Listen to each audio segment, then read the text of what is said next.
শহর কলকাতায় ফের গণধর্ষণের অভিযোগ। এবার গণধর্ষণের অভিযোগ উঠল এক তরুণীর প্রাক্তন প্রেমিকের বিরুদ্ধে। জন্মদিনের পার্টির বাহানায় তরুণীকে বন্ধুর ফ্ল্যাটে নিয়ে গিয়ে গণধর্ষণের অভিযোগ। কাটিগড়ায় তরুণীর প্রাক্তন প্রেমিক চন্দন মল্লিক ও বন্ধু দেবাংশু বিশ্বাস। ঘটনার পর থেকেই পলাতক দুই অভিযুক্ত।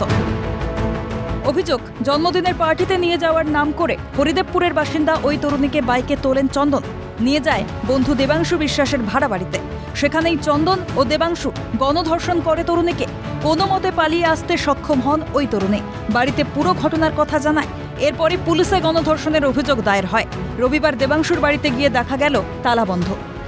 প্রাক্তন প্রেমিক তার বন্ধুর জন্মদিনের পার্টিতে নিয়ে আসার নাম করে গণধর্ষণ করা হয়। যে বাড়িতে আমরা দাঁড়িয়ে রয়েছি, একবার ছবিটা দেখাতে বলবো। রিজেন্ট পার্ক থানার অন্তর্গত রিজেন্ট কলোনি, এই বাড়িতেই ভাড়া থাকতেন দেবাংশু বিশ্বাস। এবং যে অ্যাড্রেস দেখাচ্ছে আমার চিত্র সাংবাদিক প্রসন্ন নস্কর, এবং বাড়ির এই নিচতলাতেই গণধর্ষণের ঘটনা ঘটে বলে পুলিশ সূত্রে খবর। এলাকা সূত্রে খবর, দেবাংশু রাজ্য সরকারের চুক্তিভিত্তিক কর্মী। ভাড়া বাড়িতে মা ও বোনকে নিয়ে থাকতো দেবাংশু। গণেশ পুজোর জন্য বাড়ি ফাঁকা ছিল। কারণ কোনো রকম আওয়াজ বা কোনো রকম কোনো প্রবলেম আমি বলুন, আমি তো উপরে থাকি, শুনতে পাইনি, এবং আশেপাশের ঘরেও কেউ শুনতে পাইনি কিছু। কোনো রকম আওয়াজ হয়নি। কালকে যখন পুলিশ এসে আমাদের ইনফর্ম করে, তখন আমরা জানতে পারি এরকম একটি ঘটনা ঘটে, এবং ততক্ষণে ওরা বাড়ি থেকে পালিয়ে গেছে। পুলিশ এসেছিল? হ্যাঁ, এসেছিল। এইটুকুনি জানি। পুলিশ কালকে রাত্রিবেলা। তখন কি বাড়িতে কেউ ছিল?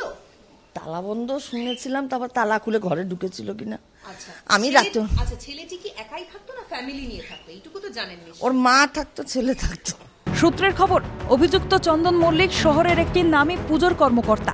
তার নামে একাধিক দুষ্কৃতিমূলক কাজের অভিযোগও রয়েছে। অপর অভিযুক্ত দেবাংশু রাজ্য সরকারের চুক্তিভিত্তিক কর্মী।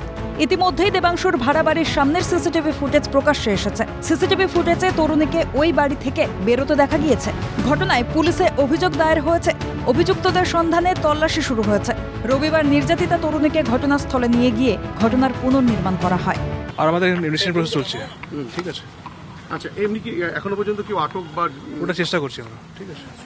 এইখানে মানে কোথা থেকে নিয়ে যাওয়া হয়েছিল মেয়েটিকে বা ওইসব এখন বলতে পারি না আমরা। ঠিক আছে। ঘটনাটা কি হয়েছিল স্যার? মানে যেটা অভিযোগ, ক্যামেরা দিকে কমপ্লেইন তো হয়েছে। That is a part of I can reveal it no. As per আমরা কেস পেয়েছি, আমরা তদন্ত করছি। ঠিক। এই ঘটনার প্রতিবাদে আশুতোষ চট্টোপাধ্যায়ের নেতৃত্বে বিক্ষোভ দেখায় কংগ্রেস। এরকম একটা জায়গায় ঘটনা ঘটছে, খাস কলকাতার বুকে। শুনছি নাকি এখানে আবার প্রভাবশালী আছে। কারা এই সন্ডা পান্ডারা ঘুরে বেড়াচ্ছে বলুন তো? একটা মহিলাকে ডেকে এনে তাকে গণধর্ষণ করা হচ্ছে, পলাতক।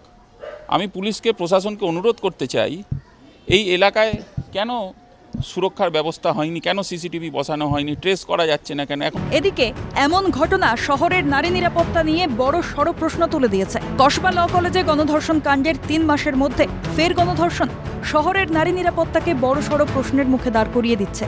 প্রশ্ন উঠছে, আদৌ কি সুরক্ষিত মহিলারা?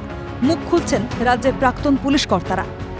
কোনো অনুষ্ঠানে যাওয়া, কোনো শিক্ষা প্রতিষ্ঠানে যাওয়া, এটা তো মানা করা যাবে না। তো সেখানে যদি মহিলাদের উপর আক্রমণ হয়, তাহলে আমাদের সে আক্রমণটা প্রতিহত করতে হবে, এবং তার জন্য আমাদের প্রশাসনকে ব্যবস্থা নিয়ে দেখাতে হবে যে এরকম আক্রমণ হলে সেটার পরিণতি অপরাধীদের বিরুদ্ধে খুব খারাপ হবে, নাহলে এটা বন্ধ হবে না। বিষয় খতিয়ে দেখা হচ্ছে হরিদেবপুর থানার পুলিশের তরফ থেকে।